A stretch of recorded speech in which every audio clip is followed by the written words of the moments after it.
I just recorded like a 7-minute long video of me talking with the camera facing the wrong direction. If that doesn't display how ready I am to go home, I don't know what does.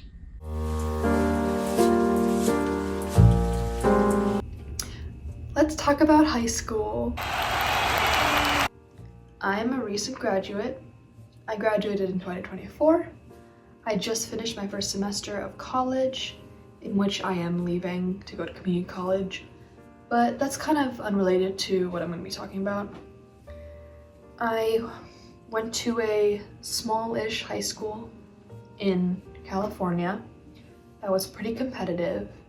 Competitive in that kind of context, meaning that when it came time for college applications, people get pretty ambitious and pretty territorial over, oh, that's my school, like that's my school I'm applying to, like my dream one, and then like their friends can't apply to that school, and it's kind of like, it's weird. And also academics are like good, which means they're hard, so it's hard to do well and like perform well to then get into those higher schools meaning like harder to get into, but there's no hierarchy of school. Like at the end of the day, it's based on the person, and like wherever you feel right is what's most important. I'll go into that a little bit. So I'm gonna be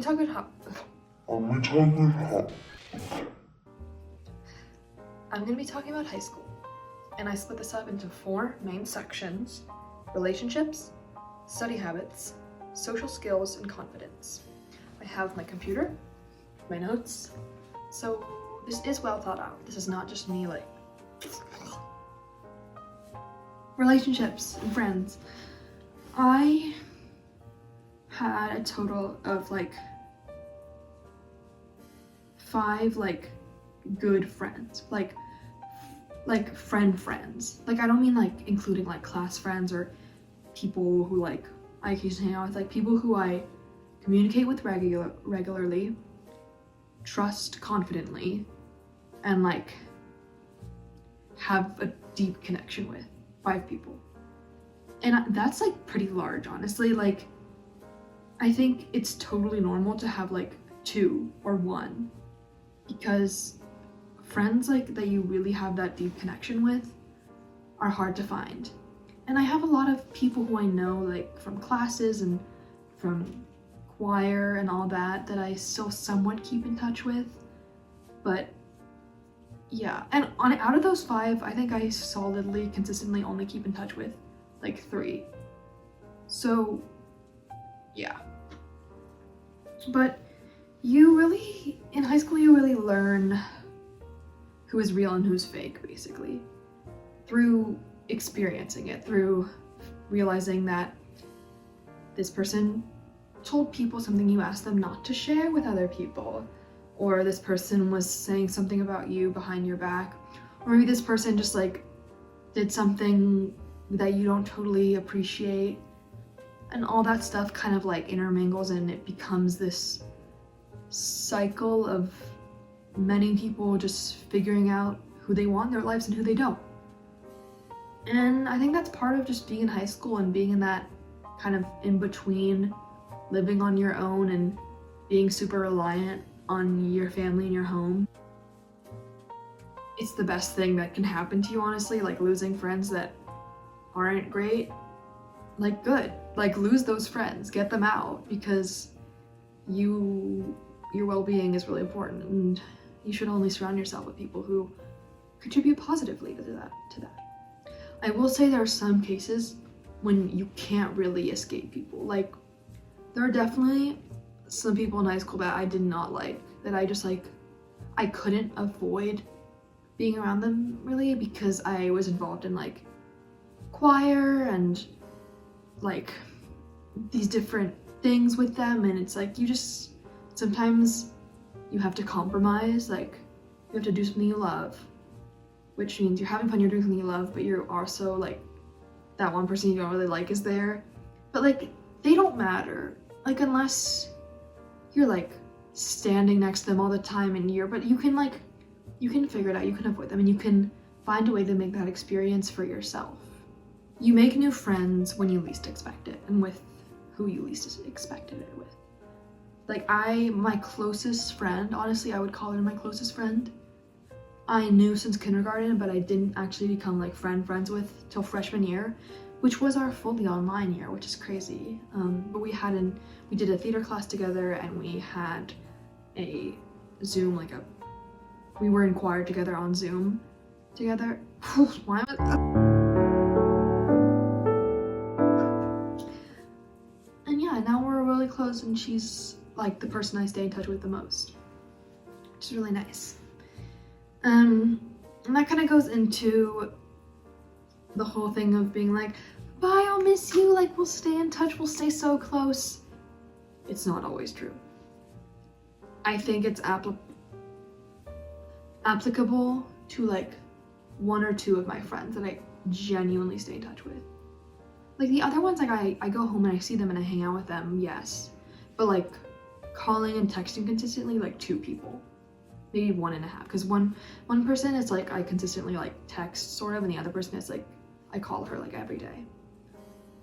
And I think it's important to know that beforehand, because at the beginning of the semester when I wasn't really texting people and people weren't texting me, I felt like, oh, is there something I'm doing wrong? But really it's just everyone is so busy becoming a college student, meeting new people, and it's hard to balance that out with people from home and keeping in touch with parents on top of just like being in a new place with new things is really hard, and it's a lot harder than you expect. And it's not hard in like an explicit way, but you realize at like the end of a week how exhausted you are and how all you want is just like be at home with your dogs. Like you learn what works for you and you learn what doesn't, and you can learn it the hard way, because if you're a procrastinator, you realize, oh shit, I have to write a whole last essay to do tomorrow, and then maybe you don't get the best grade on that essay, you're so tired because you put it on later. So it's really important to learn how your study habits are, learn what your schedule's like if you're someone who likes to do homework at night or in the morning or throughout the day, and just going into college with that in mind is important, because then you already know you're like, this was what works for me, and you're not struggling to like figure out when to do these things, because confidence.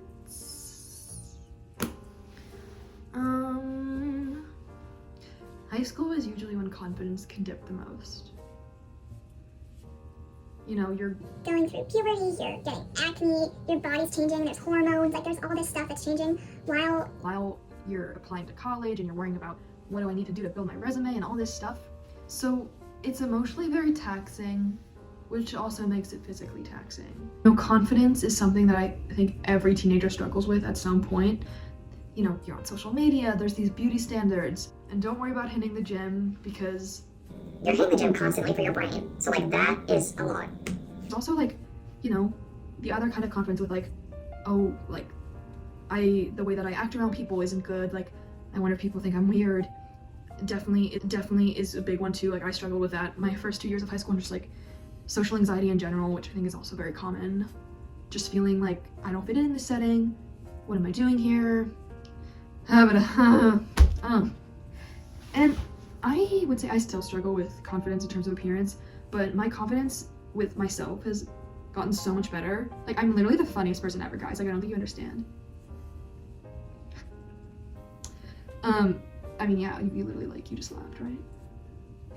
But I don't know, I feel like I'm funny and I'm nice and I have good leadership ability. Like, you know, there's those little things that you figure out about yourself that you're like, wait, I'm really cool.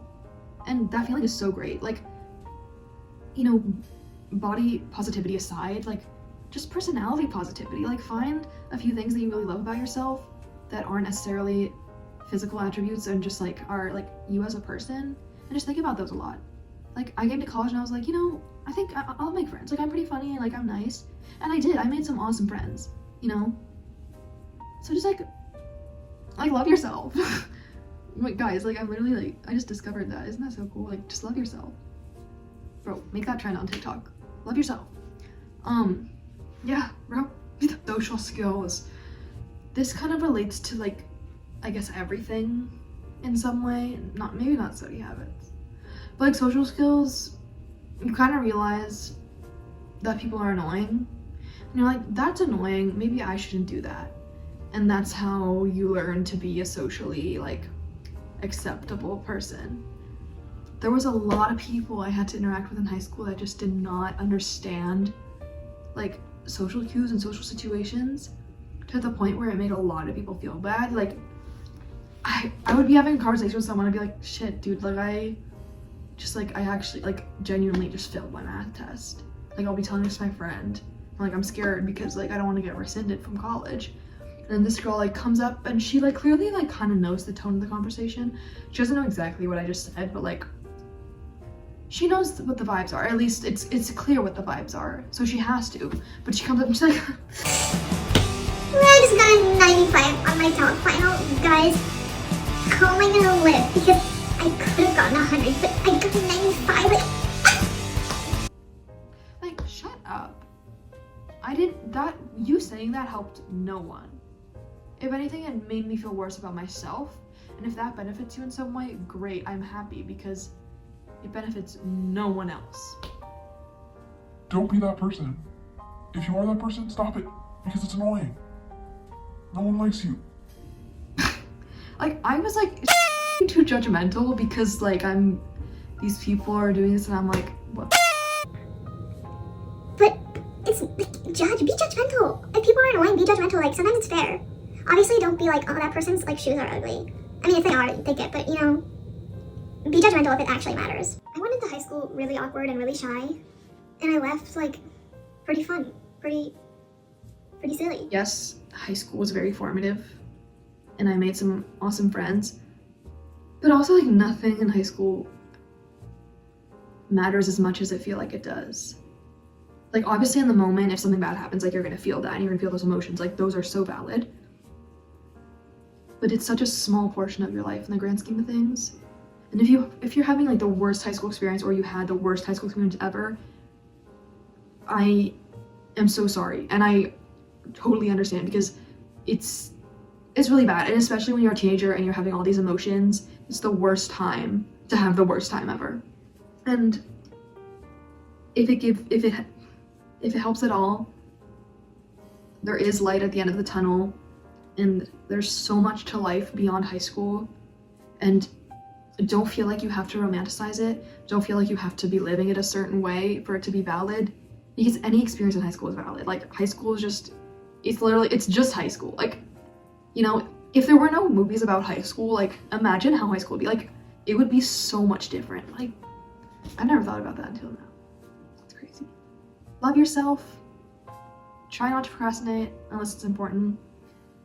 Don't be that person that walks into a conversation, doesn't know what's going on, but like doesn't care to know what's going on, and you know. And stay friends with real people. And if they're not real friends, then like don't just stay friends with them. Yeah, that's pretty much it. Thanks for watching. I made this just for fun, just to be like, high school? That's also something that happened.